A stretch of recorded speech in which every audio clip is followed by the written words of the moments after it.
வாய் திறக்க இன்னொரு முட்டை போயிட்டே இருக்கும். சரியா அங்க ஏதாவது ஒரு கமெண்ட் வர உன் வாயில முட்டை போயிட்டே இருக்கும். அங்க இருந்து வாய் திறக்க உன் வாயில முட்டை போகும்.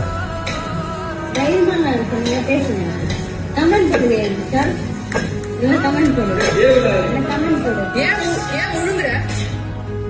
வச்சுக்கோ. ஒரு ஸ்பூன் கொடுங்க.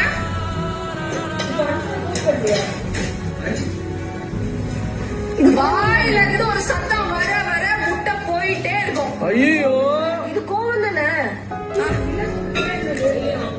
அப்படியே வை. முழுக்கூடாது. வாய் மூடிக்கும். மூடிக்கோ வாய் மூடிக்கோ. வாய் மூடிக்கோ.